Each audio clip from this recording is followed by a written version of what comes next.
Hello, and welcome to The Season, a podcast from FYCit that goes behind the scenes of awards season. I'm your host, Ryland Aldrich, creator of the FYCit app. This week, I'm excited to bring you a fascinating conversation with Jenni McCormick, the executive director of ACE, the American Cinema Editors. Jenni oversees the annual Eddie Awards, which celebrate the best in editing across film and television. We had a great chat about what goes into organizing the Eddies, the role of editors in shaping the awards race, and how ACE champions the art of editing. I think you're really going to enjoy it, so stick around for that. But first, let's dive into some of the latest headlines from the awards circuit. It's official. Conan O'Brien has been announced as the host of the 97th Academy Awards. This will be Conan's first time hosting the Oscars, and the Emmy-winning comedian and podcaster is sure to bring his signature wit to the stage. What do you think of this pick? Are you happy? Drop us a line at podcast@fycit.app and let us know your thoughts. Over at the Santa Barbara International Film Festival, Adrian Brody and Guy Pearce will receive the Cinema Vanguard Award for their performances in The Brutalist. This honor has previously been awarded to heavyweights like Colin Farrell, Laura Dern, and Benedict Cumberbatch. The Governor's Awards took place last Sunday, marking the official kickoff to Oscar season. A room full of Academy hopefuls paid tribute to Quincy Jones, Juliette Taylor, Richard Curtis, and Barbara Broccoli and Michael G. Wilson. By the way, I recommend you go watch Hugh Grant's introduction for Richard Curtis on YouTube. It is a total riot. The awards were a fun-filled event with hundreds of contenders in good spirits, because at this point, they still have a chance. Turning our attention to screenings news, 5 films saw their first FYC screenings of the season scheduled over the last week. Those are Amazon MGM's Frida, Disney 20th's Alien Romulus, Focus's Nosferatu, Netflix's That Christmas, and Paramount's Mean Girls. The film that had the most screenings added this past week was Amazon MGM's Unstoppable with 11 screenings. Universal's Wicked was right behind it on 9. Finally, Sony Classics has launched their awards site, though so far no screenings are listed. They do have 8 films on the site, including The Outrun, Kneecap, and Between the Temples. Of course, as soon as Sony Classics or anyone else starts listing screenings, you'll be able to find them on the FYCit app. If you're an awards voter and not yet using FYCit, or if you know someone who would find it useful, head over to fycit.app to download the app for free and stay on top of all the screenings and events as award season keeps chugging along. All right, now sit back, relax, and let's get to today's conversation with Jenni McCormick. Today's guest is Jenni McCormick, Executive Director of ACE, the American Cinema Editors. With over 27 years dedicated to ACE, Jenni has played a vital role in shaping the organization's mission to elevate the craft of film editing. Under her leadership, ACE has continued to grow, celebrating editors with the Eddie Awards and hosting influential events like EditFest. She's also been integral to ACE's efforts to expand internationally, working to unite editors, not only in the U.S., but abroad as well. With the Eddie Awards 75th edition on the horizon and the broader award season shifting into high gear, we're especially glad Jenni could join us for her perspective. So Jenni, how's your season? It's crazy already. Yeah. We actually think our show is one of the first. It's January 18th. So our event comes immediately after the Oscars have released their nominees, which is, I would say, weeks earlier than we've ever done it before. And the reason we did that, of course, is because there are so many award ceremonies now, so many people vying for the same weekends. We just wanted to give everyone space to be able to not have to rush from show to show to show on the same day. Last year, I believe our show was on the same day as the ASC and the MPSC and the same weekend as the CAS. And it just felt like it was just sort of mean to people we love to make them go to 2 shows in one day or sometimes 3. So the Eddie Awards have a pretty long legacy. It's one of the oldest award shows in Hollywood. This is the 75th anniversary, as I mentioned. You've been at the helm for 27 of those years as executive director. How have you seen the awards landscape change over those years? Mainly, we've had to squeeze what used to be when I first started. It was notorious that the Oscars were in the spring, and they definitely have shrunk award season by leaps and bounds. So it used to be at the end of March when I first started, and then it moved to the end of February. At one point, it was the middle of February. And I think they were hoping that some award shows would move afterward, and so they wouldn't have to compete with all of this just award season fatigue. But sadly, that's just not the way the award industry works. We have to be before the Oscars. Otherwise, we won't feel the run-up, the enthusiasm, that the whole reason for our event is because of the Oscars. And I'm a huge, gigantic Oscar fiend since I was a little kid. So the fact that I get to work in the awards ceremony industry at all is sort of a miracle. I get excited. like a dork every single year that I get to do this. Tell us a little bit about the beginning of your time at ACE and how the Eddies have been shaped since you took over. I actually got my job because I worked at Disney, Walt Disney Company, and one of my jobs was to read the Hollywood Reporter and Variety every day. And I saw that there was an ad in the classifieds about the job, and it said working for a historic 50-year-old organization of film editors. And I thought, oh, that's for me. Absolutely. And the funny thing is that I just imagined it was like an old men's club with fireplace and cigars and red leather and but it wasn't anything like that. It was an incredible organization with the most artistic, interesting people I've ever met. And that's why I stay for 27 years. Wow. And yeah, the awards season is really fun and it's difficult, but that's really not the reason I'm at ACE. I'm at ACE because film editors are my people. I found my people and I just love them. Sure. So the Eddies give out awards for pretty distinct categories and across all of film editing. You added animation as its own category in 2009.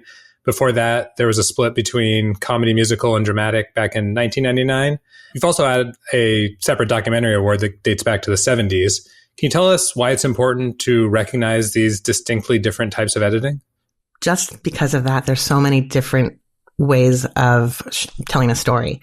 And while editing is editing, it's just unfair to compare apples to oranges.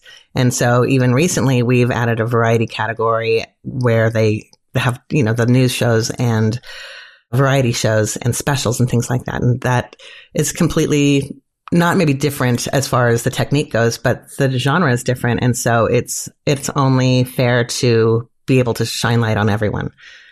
ACE has a blue ribbon committee that reviews and updates these voting guidelines and categories each year. How do those conversations go when a major change is being considered? And do you foresee any future additions, perhaps? We foresee something new every single season. And so that's why the blue ribbon committee gets together to talk about what's new, what is the most vibrant. And, when I first started, we had a category called miniseries, and at one point the miniseries just completely disappeared. So we got rid of that category, and now it's back in the form of what they call limited series. It's a little different, but it's still there. And so every year there is a wave of what is popular, what people are watching.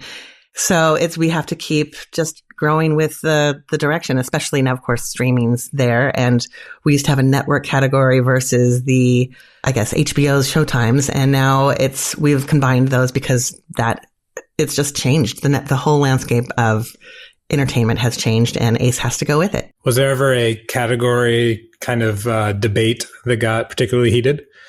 That's a very good question. No, editors are pretty great. They really try. There's not a lot of people who want to get heated, don't want to make sure to play nice with everyone.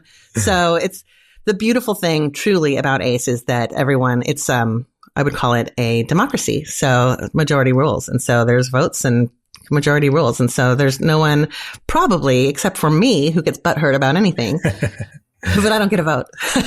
So it's fine. Are these categorizations and things around the different kinds of awards the main way that the awards show evolves, or are there other places that you've seen change? So when I first started, there was no set. And I remember I had a lunch with the executive director at the time of the art directors. And I went to their show and they went to our show because we just did. We're like, hey, let's see what we have to offer one another.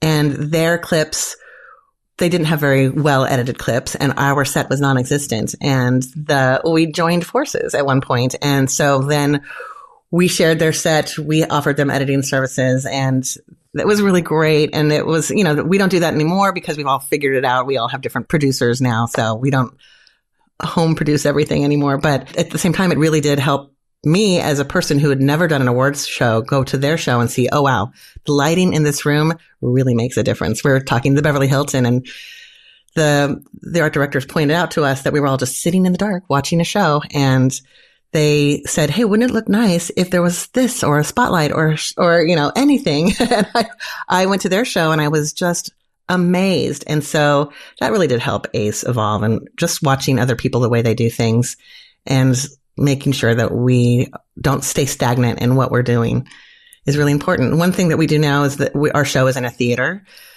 So we did move from the Beverly Hilton, which is more banquet style, and we moved to just a full theater. And there's pros and cons, but the fact that it just feels elevated being in a theater watching a show. So you just had your submission deadline on Friday, I believe. I'm sure that means correct.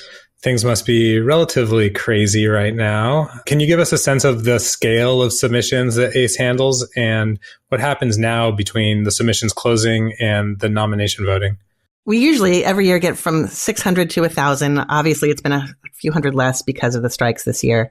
So it was on the low scale, but it was still really great. And what we do is we just verify that everything is eligible. And we make sure that everything's spelled correctly. It's in the right categories. And that's what our committee is doing right now. And does the full voting body vote on all the nominees, or is it broken down into groups? So the entire membership is allowed to submit. So we have different levels of membership, and the entire membership can submit. And then this next round is the nomination round, and that's just active and live. And then when we do our voting, the entire membership, every level gets to vote on all the features. That means animation feature and documentary feature and the comedy and the drama feature. And then just the active and live get to vote on the streaming and television small screen offerings. Can you explain what active and live means when it comes to the voting body? Active is people who are active members. That means they're working film editors, that they have the ACE acronym after their name. Life is our retired members. And I want to say that it's so funny since, like I said, I've been here 27 years. I live, sleep, and breathe award season every year. And so sometimes people will say to me, hey, do you want to go skiing for Christmas? And I look at them like they're crazy. Like, skiing? Christmas? I don't know those words. So anyway, I think it's really funny, but it is basically everything I know. It's just stuck there in my brain. And I've met so many great people at all the studios, and it's really fun. Sometimes just watching the representatives go from studio to studio and then land at the same studio where I met them 27 years ago. So, hey, you're back. Hey, nice to see you. So you mentioned that the awards show this year is on January 18th, which, as you said, is very early in the season. You said that was mainly to just get out of the crowded mid to late February time. Can you talk about how you actually landed on that date? We wanted a Saturday. We've been doing Friday nights to stay away. It's really hard for people to get anywhere on a Friday night. So that was one thing. Super Bowl, that takes up a whole weekend. One of our considerations was we don't want to be on the same weekend as the Sundance Awards because we miss out on our people. We want them to be able to go to those ceremonies and come to our ceremony. So it's just trying to be polite to everyone and then make the most of what we have. So hoping earlier is fun this year. We'll see how it goes. If you could snap your fingers, would you have the Oscars push back another month or so? Do you think that would make things a little bit easier for the entire industry? Who am I to tell the Oscars what to do? That's for sure. But I do want to say that as a person who's been around for so long, I do think that there was more time for everyone to see the films when it was later because the nominations come out late and then it's Christmas, then it's January. And I do remember just loving the time to be able to see every single thing. So for that reason alone, it would be great to have a little bit more time. So do you still try to see as much as you possibly can during this busy FYC season? I do. How's it going so far? It's going to be okay. This year is really hard. And actually, I wanted to talk to you. I don't know if now is the time, but I definitely think our members need to remember about your app because it's perfect. And there's so much to see. And they don't even, at this point, because everyone's bombarded with information, just nonstop email information about where to see things and how to log in. And sometimes it's just too much. It's just information overload. And if there is just one place to find out where the screenings are, it would be great. And I think that I need to reintroduce our members to what you have because it's there for everyone. So that message was brought to you by the fine folks at FYCit. No, thank you so much, Jenny. I do appreciate that. That's what we're here to do. Especially this year because our ceremony is so early. People won't even have time to see things during their Christmas break. So we have to go and see things before. And as much as I try to tell the members that, I don't know that they'll have time to. So it's just disappointing that not everyone will have the same opportunity to participate. Not to mention, it's kind of a diverse field of contenders this year. It just seems like there's a lot of movies that have a shot at getting nominations. So I could see, and I've heard from our users just this, it feels like there's more on their plates than there has been in past years. Why do you think that is? I'm not exactly sure. If you just think about last year, you had two of the biggest studios with two of the biggest contenders. And I think that, filled two obvious slots.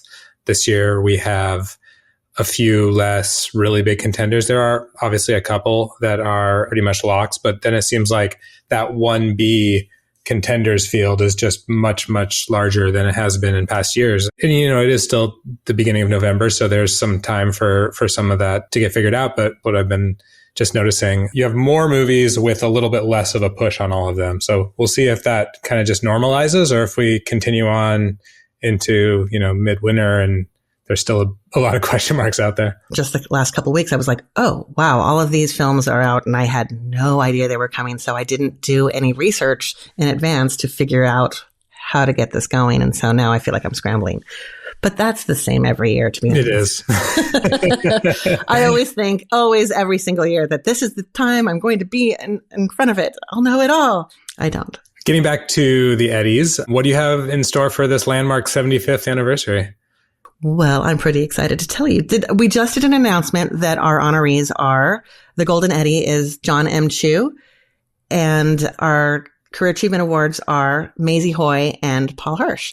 John M. Chu, of course, the director of Wicked and Crazy Rich Asians, and he's just marvelous. And everyone on his team just adores him. And that's one of the things that we try to do with our awards. It's not just, are they wonderful filmmakers, but are they wonderful humans? And that seems to be the case. And then Paul Hirsch is just an icon in editing, as is Maisie Hoy. Her credits include The Joy Luck Club, and she worked with Tyler Perry and Dolly Parton, and she's quite amazing. And then Paul Hirsch worked on not just Star Wars and Empire, but Planes, Trains, and Automobiles, and Ferris Bueller's Day Off, and all the movies that made us happy as kids. So it's going to be a joyful ceremony.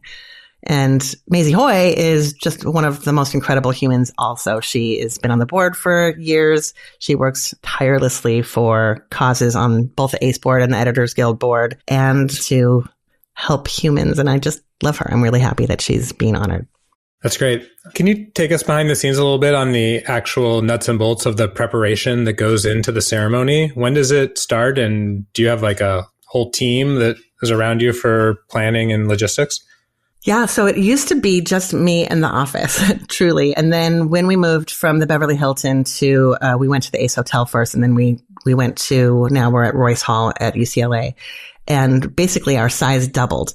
And our team now includes an incredible production company named Zoe Productions. Jessica Whitney is at the helm of that. And if you look at the behind the scenes picture, it's mind blowing just of her doing all the work with her team, and just gigantic. It takes a huge village to put it on now because, again, at the Beverly Hilton, you have the hotel's resources. And when you're outside of that hotel environment, you have to do it all yourself, like reinvent the wheel. And she has done that for us.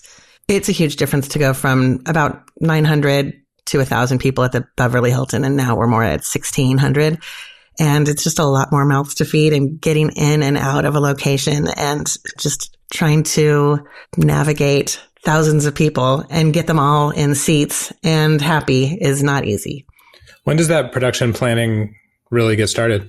We start in the summertime. So if anyone's listening who wants to pitch next year's Golden Eddie honoree for your Filmmaker of the Year person, please do it in May, because we start compiling that list in May. And then around June and July, we vote on that. So people don't tend to get those offerings to us until later in the year, more like October, and it's already decided by then. So ACE has always been known for throwing a great party. Say that again. I remember one year you mentioned down at the ACE Hotel, and then there was the after party at Clifton's, which is an incredible spot downtown. If anyone hasn't been to Clifton's, it's really a trip. There are all these different themed rooms, and it's like each room had its own different party vibe going on. It was a lot of fun. Definitely one of the best award season parties I can remember. There was did you see the rope dancer? There was a rope dancer. All kinds of attractions. So what goes into throwing a great ACE party? Again, Zoe Productions, it's really fun. I mean, now that it's not just at the Beverly Hilton, we can really take the themes and go crazy. And she is wonderful. So I don't know about if you saw last year's, but we had a wonderful host her name is Nina West, drag queen Nina West. She was incredible, hilarious. She, along with her composer and Ace's writer, Fred Belford, wrote this Editor the Musical. And it's available on YouTube for everyone to see on the American Cinema Editors YouTube page. It's called Editor the Musical, and it is hilarious. I'm not going to lie at all. And of course, John Waters was our honoree last year. So you have John Waters and a drag queen. It's going to be a party. What can I say? And you still do the big Ace holiday party too, I assume. That's coming up. Yeah. So if that's why, if you see bags under my eyes, it's because we're planning a 600-person holiday party at the Skirball Center and an award ceremony in January. And I just got married last weekend. So wow. I was planning a wedding at the same time. Thank you. Oops, I just knocked my... Thank you. Now I feel like I have so much free time because the wedding is past. So, wow. That's great. Thank you. Pulling back from awards, ACE is a society distinct from editors' unions like the Motion Picture Editors Guild. Can you explain for our listeners the difference between these types of organizations and why it's important to have both? ACE is an honorary society, so we mostly do education for the next generation and publicity for ACE members for what editors do. We try to bring into focus what the film editor does to people within the industry and the people, at large. And what the Editors Guild does is they really focus on people's, their members' employment benefits and their jobs and their job safety and their working conditions and much more than that I couldn't possibly even know. So our missions are aligned.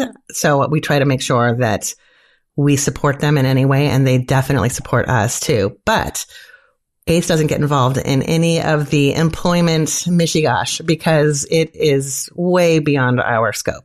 And legally, we don't have any authority to do so. So there's that. It is interesting, though, that you've got, the union, the guilds, some of them are their own organization that do their award show. And then some like ACE and ASC are separate, and the award show really happens in a separate, there's no MPEG awards, for instance. I wonder if you have any reflections on just why that developed that way. Is it just because ACE has been around so long and doing this so long?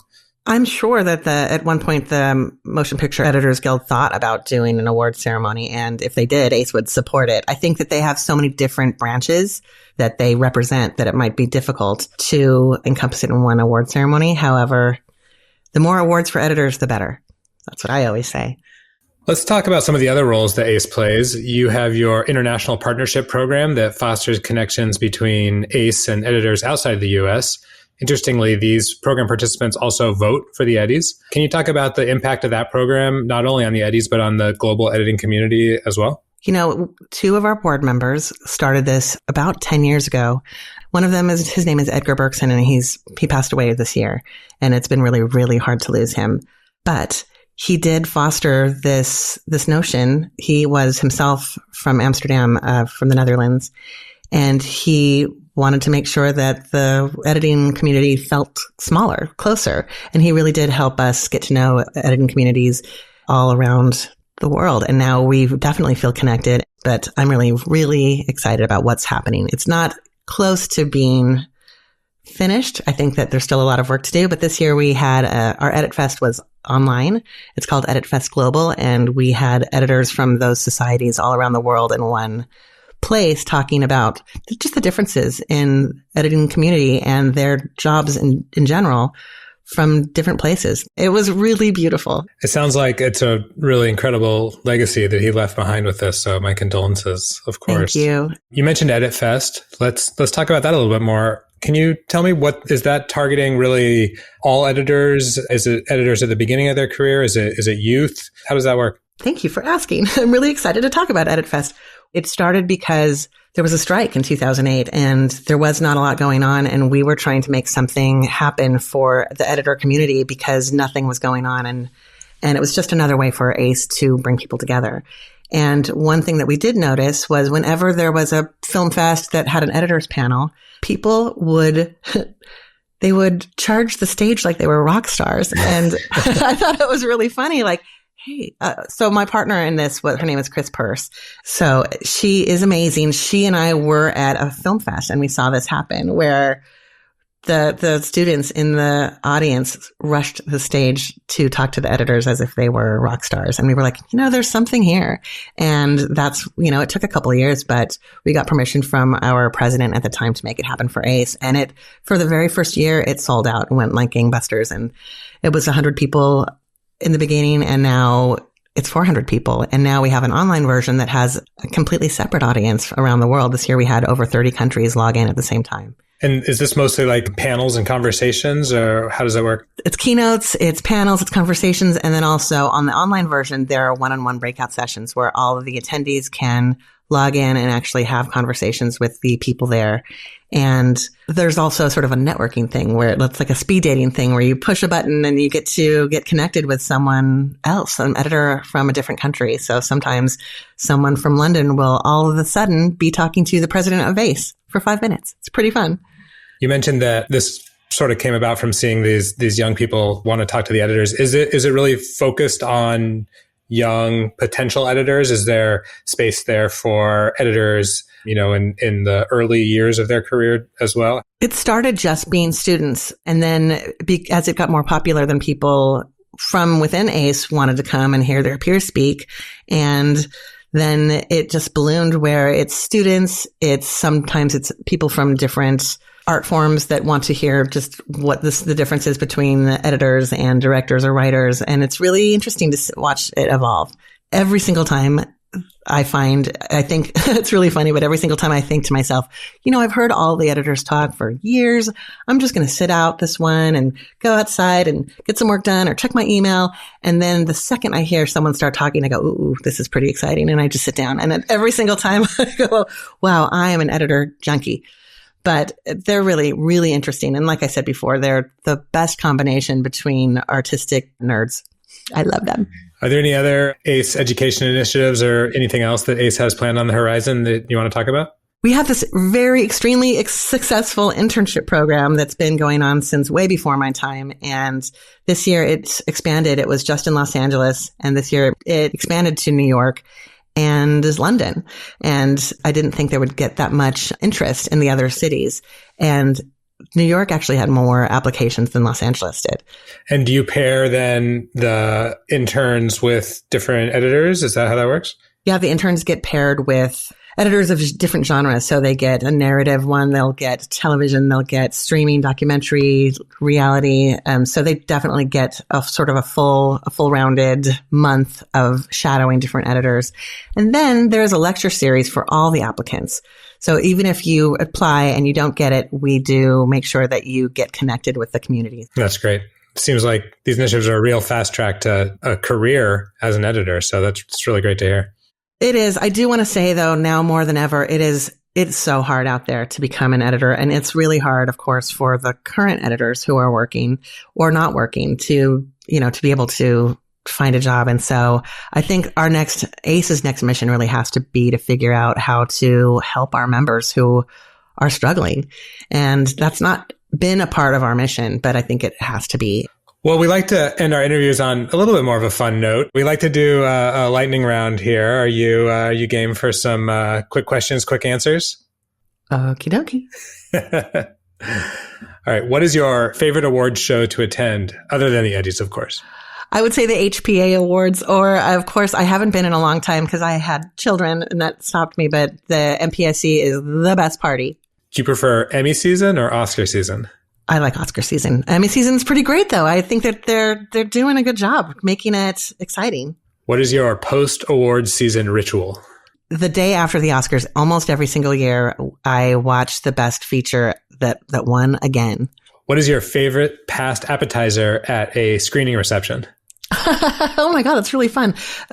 Clearly the champagne. Do you have a least favorite awards speech cliche? No, I don't. I think they're all important. I do understand why people feel like they have to thank their agents and their colleagues. I wish people thanked their editor more, but I can't make that happen. Would you be more likely to cry or to swear if you received an award? I would definitely cry, but I have to do something award-worthy first. So, do you prefer to watch FYC screenings at home or in a theater? Theater all the way. Bring people back out in the theater. I'm going today. At an award show, do you prefer theater or table seating? I would say they both have their pros and cons. I do want to say that when it's table seating in the same banquet room, people tend to get up after their award is over and then you can't hear the rest of the show. So I do like it in a theater where there's more privacy and people don't feel disrespected when no one's listening in the back of the room. All right. And one final question. You don't have to have this be about editing to make it a little bit easier, but what is one unreasonably early award season prediction that you're willing to make? Ooh, I don't want to jinx anyone. I will never do that. No jinxing here. Absolutely no. Can't do it. Okay, Jenni McCormick, thank you so much. Congratulations again on your wedding and best of luck with this big award show season ahead. You've got the holiday party, you've got awards show just a few weeks after that, and I'm sure it's going to go great. So thank you for being here on the season. It's my first podcast. Thank you very much. Very excited. We're back, and I'm here with our FYCit field agent, Tony Miros, our very own FYC event junkie. Tony, last time we talked, you were still recovering from your epic 4-event week. So how'd you get along this week? I'm much better. Thank you, Ryland. I was a little tired, yes, last week. But no, it's been good. I had 3 this week, so that's good. I think that 3 is manageable for a week. Mm-hmm. But this week I had lots of fun. I did go to a television event for SAG-NOMCOM for Matlock. Have you seen the new Matlock, by the way, Ryland? No. You haven't? Oh, well, it's actually quite clever, and Kathy Bates takes the role of Matlock, but she's not related to Andy Griffith's character at all. And I'm not going to tell you what it is, but you're going to have to watch the pilot, which we got to watch at Harmony Gold last week. There was a screening of the pilot, and then there was a Q&A with the cast, including the showrunner, Jenny Snyder-Urman, who was the showrunner of Jane the Virgin, director Kat Coreau, and executive producer and star Kathy Bates. She was there, as well as her co-stars Sky P. Marshall, Jason Ritter, who I love. I loved his dad on Three's Company, and he's just as funny in person. David Del Rio and Leah Lewis. And they were all there at the Q&A. It was a great event. You know, I always have an issue with feng shui, and I've told you this. When you go into an event space and everybody's bumping into each other, unfortunately, that's Harmony Gold. They just have a space that's so odd. Because you have the reception, you know, in the hallway, in the lobby, but it's kind of tight. And there's the restrooms. And so the waiters are coming out of one door. Everybody's running into the other door to go to the restroom. And then you have the celebrities trying to like mix and mingle. And wow, it was trying to avoid like getting a glass thrown in your face with wine and, you know, trying to grab a little burger was like quite an accomplishment. But the positive is that they did have a bar outside in the front, right? As you enter, like through the lobby. So that was easy access. But the best thing was Kathy Bates. I thought for sure Kathy Bates was not going to come and mingle. They sent everybody else out, including Jason Ritter. I've met him several times and he's always a great guy to meet. But I really thought, no, Kathy Bates is not coming. You know, well, she's an Academy Award winning Kathy Bates for crying. Misery. I mean, come on, cock-a-doodie. Love her. And there she was. And she was so gracious and so nice. And she talked to everybody and she took pictures with everybody. And it was such a lovely way to like kind of talk and mingle and be a part of. And it was really just a pleasure. So Matlock, if you haven't seen the series, please do me a favor. Well, I still have 33 movies to watch this season, so not sure if I'm getting to the Emmys list quite yet, but we'll try to take that under account. Thank you. You're welcome. Yeah, what about on the movie front? On the movie front, Anora. Have you watched Anora yet, Ryland? Of course. You have. Okay. So I went in completely blind. I had no idea what this movie was about. And it was quite a movie. We did have a Q&A afterwards with the writer, director, producer, editor. Boy, he does everything. Sean Baker. And he's a pretty interesting guy. You know, I know I've seen his other stuff like the Florida Project. And then there were the producers who were there, Samantha Kwan, who I think is his wife, and Alex Coco, and actress Mikey Madison. She really does a great job in this film. Yeah. No, it's at the top of a lot of people's lists. And what else did you get up to? You said 3. Oh, yeah. And then the third one was for Paramount Plus's Landman, another television show. With this one with Billy Bob Thornton, And Billy Bob, if you've ever seen him in real life, we had him for a Q&A for that. He is a character. I mean, this man is just, you can tell he was an actor because he comes in and he has a fedora, and underneath that is like a scarf under his hat, and he's got, things coming out of his ears and his eyebrows, and he's very colorful. And he after we saw we saw 2 episodes, just so you know, of Landman, the first and second episode. It's like another one of those oil things in Texas where he's like he's the landman. He's the one who takes care of all of the property that the oil's coming out of. Anyway, I thought I was walking into Dallas, like a modern day Dallas. I wasn't. This is a Taylor Sheridan show, right? Yeah, this is a Taylor Sheridan show, not Dallas. There's no soapy anything at all. No, but he did the Q&A afterwards, and he was really very nice because he wanted to save the last 20 minutes, at least 20 minutes, getting questions from the audience, which, whenever they start doing that, you kind of go, because you don't know what people are going to say. And it's usually like, I have this script and I want you to play my father, and you inspired me and this was written for you. You're always like, this is not the time or place, people. I know you want your script read, but don't do that. Anyway. So yeah, when they open up the Q&A to the audience, you always kind of go, oh, please don't say anything dumb. But he was really nice and he answered all their questions, and there was not one dumb question in the bunch. So I was impressed. Question for you, Tony. Do you ever sneak out of the Q&A a little early to get in line for the food or anything like that? I have seen people do that, and I just think it's rude. I really do. I think it's rude. I think it's disrespectful. I have seen people who are sitting in the front row get up to get online. I'm like, can you let the man finish his sentence, please? So no, I don't do that. I'd rather wait. It's fine.